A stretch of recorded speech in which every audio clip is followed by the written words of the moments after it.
جے کے real update میں آپ کا سواگت ہے۔ میں آپ کے ساتھ طالب 6 اکتوبر 2024۔ آئیے جانتے ہیں آج کی اخبارات کی اہم سرخیاں۔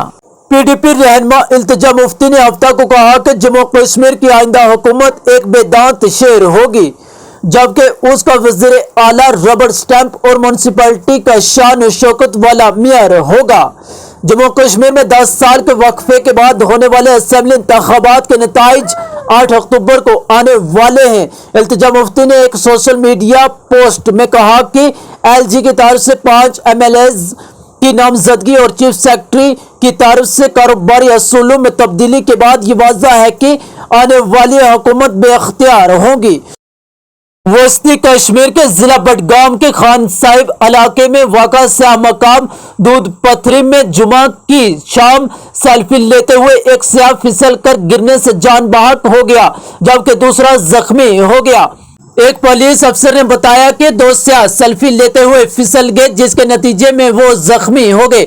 انہیں فوری طور پر ہسپتال منتقل کیا گیا، جہاں ان میں سے ایک کو مردہ قرار دے دیا گیا۔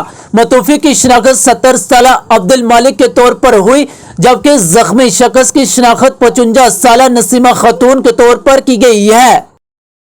بھارتیہ جنتا پارٹی کے قومی جنرل سیکرٹری تارون چاک نے ہفتہ کے روز جموں کشمیر نیشنل کانفرنس کے نائب صدر عمر عبداللہ کو تنقید کا نشانہ بناتے ہوئے انہیں مسٹر کنفیوز قرار دیا اور کہا کہ وہ گمراہ کن معمولات پھیلانے کے عادی ہیں۔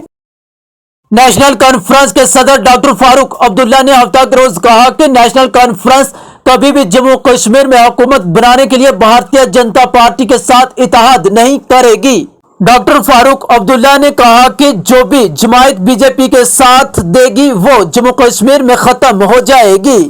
انہوں نے کہا کہ بی جے پی کے ساتھ اتحاد کا کوئی سوال ہی پیدا نہیں ہوتا، کیونکہ این سی کے حق میں دیا گیا ووٹ دراصل بی جے پی کے خلاف تھا۔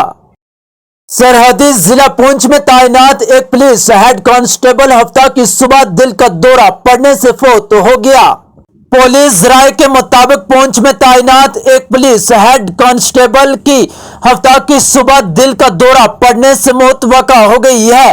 انہوں نے کہا کہ مذکورہ اہلکار D Y S P headquarter کے ڈرائیور کے طور پر تعینات تھا اور دفتر میں پہنچتے ہی دل کا دورہ پڑنے کے باعث جان بحق ہو گیا۔